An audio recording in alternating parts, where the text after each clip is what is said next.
بسم اللہ الرحمن الرحیم۔ کھانا برتن کے اطراف اور کناروں سے کھایا جائے، بیچ میں ہاتھ نہ ڈالا جائے۔ عن ابن عباس عن النبی صلی اللہ علیہ وسلم انہ اتی بقصعۃ من ثرید فقال کلوا من جوانبها ولا تأكلوا من وسطها فإن البركة تنزل في وسطها۔ حضرت عبداللہ ابن عباس رضی اللہ عنہ سے روایت ہے کہ رسول اللہ صلی اللہ علیہ وسلم کی خدمت میں شرید سے بھری ہوئی ایک لگن آئی۔ آپ صلی اللہ علیہ وسلم نے لوگوں کو اس میں شریک فرما لیا اور فرمایا کہ اس کے اطراف سے کھاؤ اور بیچ میں ہاتھ نہ ڈالو، کیونکہ برکت بیچ میں نازل ہوتی ہے۔ جامع ترمذی۔ دوسری روایت میں آتا ہے، جب تم میں سے کوئی کھانا کھائے تو اسے چاہیے کہ طباق کے بالائی حصہ یعنی بیچ سے نہ کھائے بلکہ کنارے سے کھائے، کیونکہ برکت بالائی حصے سے اترتی ہے۔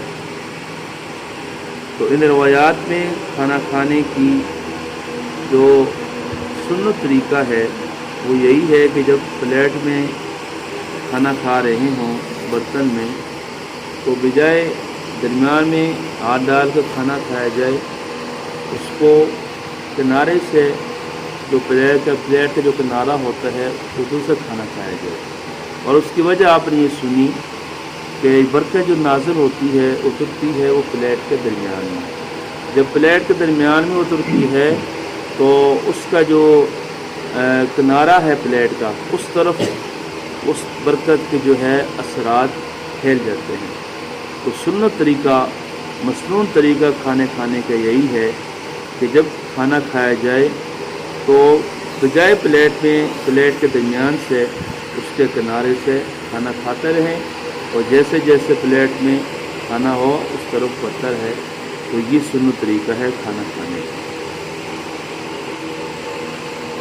حضرت جابر رضی اللہ عنہ سے روایت ہے کہ رسول اللہ صلی اللہ علیہ وسلم نے ہدایت فرمائی کہ کھانے کے بعد انگلیوں کو چاٹ لیا جائے اور برتن کو بھی صاف کر لیا جائے۔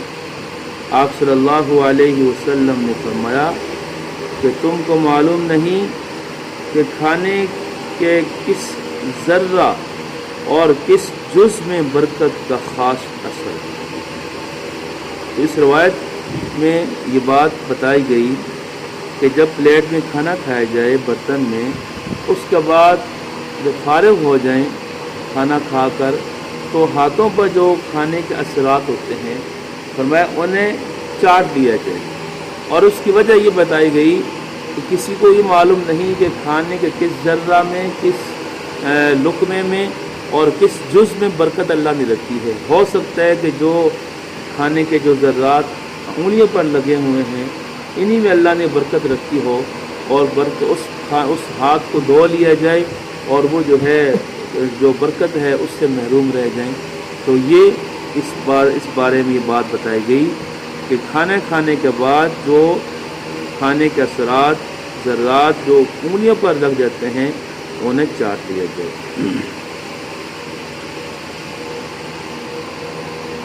حضرت نبیشہ حضلی رضی اللہ عنہ سے روایت ہے، آپ صلی اللہ علیہ وسلم نے فرمایا، جو طباق یا لگن میں کھائے، یعنی اس سے مراد یہ برتن ہی ہے، اور اس کو بالکل صاف کر دے کہ اس میں کچھ لگا نہ جائے، تو وہ برتن اس آدمی کے حق میں مغفرت کی دعا کرتا ہے۔ یعنی جس برتن میں کھانا کھایا اور اس برتن کو اچھے طریقے سے صاف کر لیا، کھانے کے ساتھ اس کو چاٹ لیا جائے، تو فرمایا کہ وہ برتن اس کھانا کھانے والے کے حق میں دعائیں مغفرت کرتا ہے۔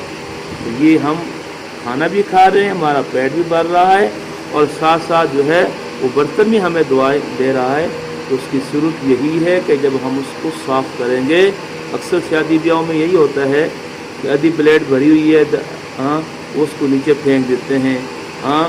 شروع سے جو ہے احتیاط کرنا چاہیے کہ جتنا کھانا آدمی کھا سکے اتنا ڈالنا چاہیے۔ یہ رزق کی جو ہے ناقدری ہے کہ بہت سے ہم جو ہے ہر چیز کے بارے میں حرص ہوتی ہے کہ یہ بھی کھا لیا جائے، یہ بھی کھا لیا جائے، اور وہ شروع میں جو ہے سب کچھ ڈال دیتے ہیں اور پھر بالکل تھوڑا بہت کھا کر پیٹ بھر جاتا ہے اور اس کے بعد وہ سارا کھانا ضائع ہو جاتا ہے۔ یہ کھانے کی ناقدری ہے۔